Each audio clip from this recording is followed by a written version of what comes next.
अशोक जी, आपके तमाम श्रोता ये जानना चाहेंगे कि शंभल की शक्तियों के बारे में, वहाँ की सत्ता के बारे में, वहाँ के नियम कानून अनुशासन, उसके बारे में आपको ज्ञान कहाँ से हुआ, कैसे हुआ? इस बारे में मेरा शंभल की शक्तियों से जो संपर्क है, वो शंभल की शक्तियों ने मुझे बताया कि पिछले जन्मों से है। उन्होंने बताया कि जो दुनिया में तबाही हो सकती है नवंबर से पहले, उसका अंदाज़ा उनको पहले से था। इसलिए उन्होंने एक योजना बना ली थी, ये तबाही कैसे रोकी जाएगी, और दुनिया में स्वर्ण युग, जैसा सूरदास ने और नास्ट्रेडमस ने कहा है, 1000 साल का स्वर्ण युग, वो कैसे आएगा। तो उन्होंने बहुत सी आत्माओं को जन्म देकर दुनिया के अलग अलग देशों में बसा दिया, और उनको हर जन्म में नॉलेज दी जाती रही, और वो नॉलेज अपडेट की जाती रही। और मुझे बताया गया कि मैं उस ग्रुप का, जो कि डिवाइन ग्रुप है, उसका संयोजक 5000 साल पहले नियुक्त कर दिया गया, जिसकी वजह से मुझे 100 से ज़्यादा ऐसे चमत्कार शंभल की शक्तियों ने भेजे हैं मेरे पास, जो मैं पूरी दुनिया को दिखा चुका हूँ, और पूरे दुनिया में उन चमत्कारों की चर्चा हुई है। और अभी तक किसी के समझ में नहीं आ रहा था कि चमत्कार क्यों दिखाए गए और मेरे पास भेजे गए। अब वो स्पष्ट हो गया है कि मुझे, चूँकि मैं उस ग्रुप का संयोजक हूँ, तो ये जिम्मेदारी मेरी है कि उस जानकारी को दुनिया के सामने रखूँ, और वो मैं रखने की कोशिश कर रहा हूँ। और उसमें दैवी शक्तियों की हर तरह की मदद मुझे हासिल हो रही है। जैसा आपने कहा कि दैवी शक्तियों का निर्देश, उनका गाइडेंस, उनकी मदद आपको हासिल हो रही है जी। हम सब में ये जानने की जिज्ञासा है कि देवी शक्तियाँ किस तरह से आपको वो सूचनाएं या वो मदद पहुंचा रही हैं। जी, जैसा कि मैंने आपको बताया कि मैं तो उस ग्रुप का संयोजक या कन्वीनर था जी, और पहले मुझे इस बात का कोई भी अंदाज़ा नहीं था, लेकिन एक ऑस्ट्रेलिया के राइटर एंड्रू टॉमस भारत आए। हाँ। एंड्रू टॉमस के ऊपर ये जिम्मेदारी थी कि वो शंभल के बारे में दुनिया को जानकारी दे, क्योंकि हालांकि शंभल का जिक्र महाभारत में और करीब करीब दुनिया के सारे ग्रंथों में है, और सारी दुनिया शंभल के बारे में जानने को उत्सुक है, और ख़ास तौर से अमेरिका के लोग। तो उसमें एक ग्रुप बना जो कि शंभल जाकर वहाँ की जानकारी लेकर आएगा। उस ग्रुप के लीडर थे रशिया के Nicholas Roerich. Nicholas Roerich Shambhal के बारे में जानते थे, और इसीलिए उन्हें उस ग्रुप का लीडर बनाया गया था। लेकिन शंभल का रास्ता बहुत कठिन था, वहाँ जाने में ही 4-5 साल लगेंगे, और पैदल जाना पड़ेगा, कोई हेलीकॉप्टर या किसी तरह की सर्विस वहाँ नहीं थी। और शंभल के बारे में ये है कि वहाँ वही जा पाता है जिसे शंभल की शक्तियाँ बुलाती हैं। जी। तो निकोलस रोरिक को शंभल के बारे में पहले से जानकारी थी, तो एक लामा के पास गए। उस लामा से कहा कि लामा, ये शंभल कहाँ है? तो लामा ने कहा कि तुम धरती के लोग शंभल के बारे में कुछ नहीं जानते और खामखा पूछने चले आते हो। शंभल धरती पर नहीं है, वो सूक्ष्म में है। तो निकोलस रोरिक ने कहा कि लामा, मैं जानता हूँ कि वो सूक्ष्म में है, लेकिन धरती पर भी उसका एक हेडक्वार्टर है, और वहाँ जाने का मंत्र है ओम मणि पद्मे हूँ। और मेरे पूर्वजों में जो शंभल जा चुके हैं उन्होंने बताया है। तब लामा ने कहा, करे तो इसका मतलब है तुम शंभल के बारे में जानते हो, क्योंकि ये मंत्र उसी को पता हो सकता है जो शंभल की शक्तियों से कनेक्टेड हो। तो लामा ने उनको रास्ता बताया, जिससे उनका ग्रुप चला। उस ग्रुप में अमेरिका के बहुत से लोग थे, रूस के लोग थे, और बहुत से खच्चर थे, उनके आदमी, उनके खाने पीने का सामान भी जाना था।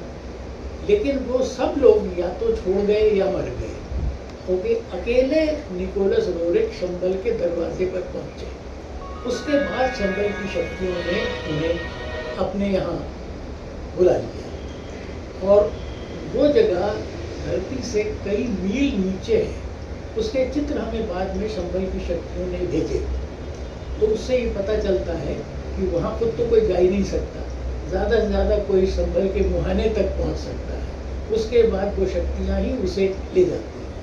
तो वो शक्तियाँ वहाँ उन्हें ले गई और उन्होंने संभल का अध्ययन किया। उन्हें बहुत सी जानकारी संभल की शक्तियों ने दी, जिस पर उन्होंने 1500 पेंटिंग्स बनाई। वो बहुत बड़े पेंटर थे और उनकी सब पेंटिंग्स 1500 के करीब है। उनकी कीमत करोड़ों में है हर पेंटिंग की, लेकिन वो कुछ पेंटिंग कहीं है, कुछ कहीं है, और कुछ नग्गर में हिमाचल प्रदेश के पास एक जगह है, वहाँ पर उनका सेंटर है और वहाँ भी कुछ मूर्तियाँ हैं।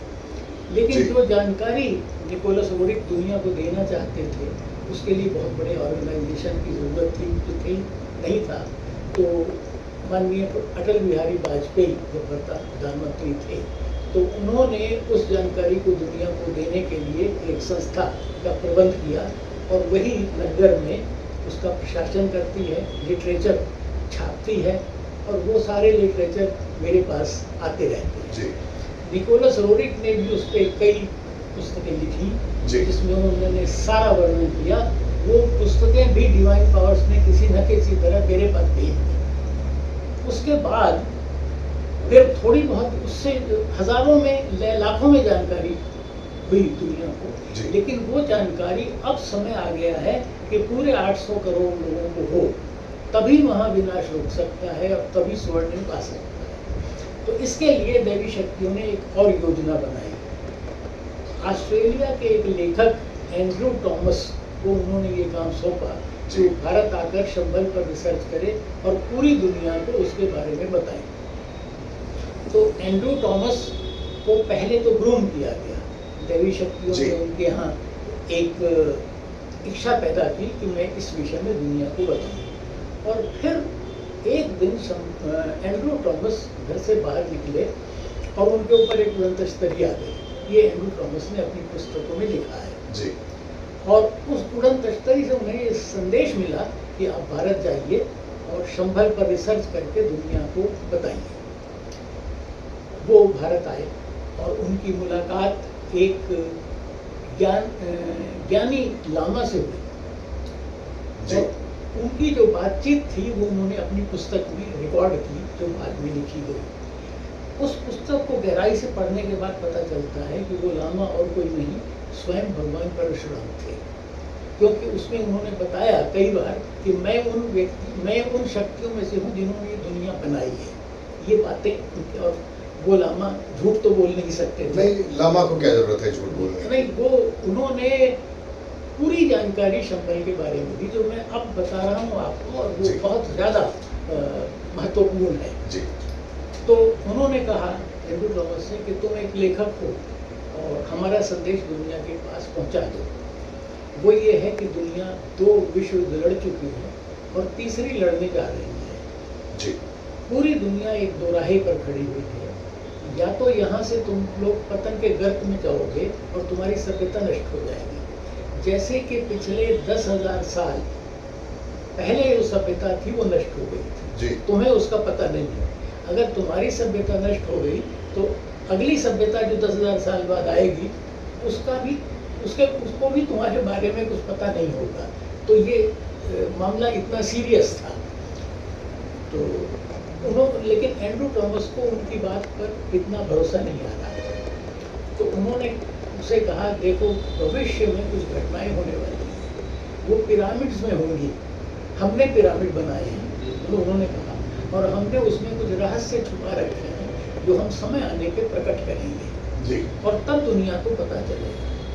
तो वो उन्होंने उसकी जो डिटेल बताई वो वास्तव में उसके बाद हुई। वो रिसर्च हुई, वैज्ञानिकों ने की, और तब पता चला कि भाई वो तो ऐसे लोगों में से थे जिन्होंने वाकई धरती बनाई थी या उस पर पिरामिड बनाए थे। लेकिन ये बात भविष्य की थी, तो एंड्रू टॉमस को उस समय तो पता नहीं चलता था कि भाई ये कब सही होगी।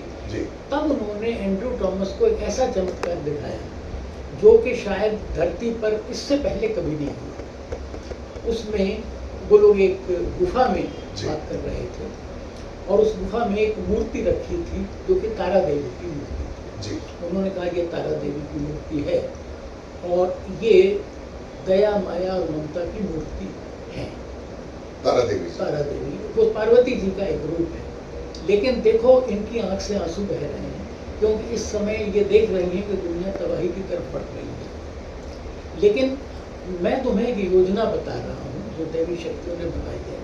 अगर उस योजना को दुनिया ने समझा और उसका पालन किया जी। तो तुम लोग चांद तारों तक प्रगति करोगे। ऐसी प्रगति दुनिया ने कभी देखी नहीं होगी। और नहीं दिया तो तुम पतन के गर्त में चले जाओगे। और वहाँ पानी का एक टैंक था, बहुत बड़ा टैंक। उन्होंने इशारा किया और वो टैंक टेलीविजन स्क्रीन की तरह लाइट हो गया और उस पर एक चित्र उभर आया जो धरती का चित्र था जी। जैसे स्पेस से खींचा गया हो और धरती की तस्वीर उसमें दिखाई गई थी। तो उसमें वो चित्र बाद में मेरे पास भी आया, इसलिए मैं उस चित्र को अभी दिखा रहा हूँ जी।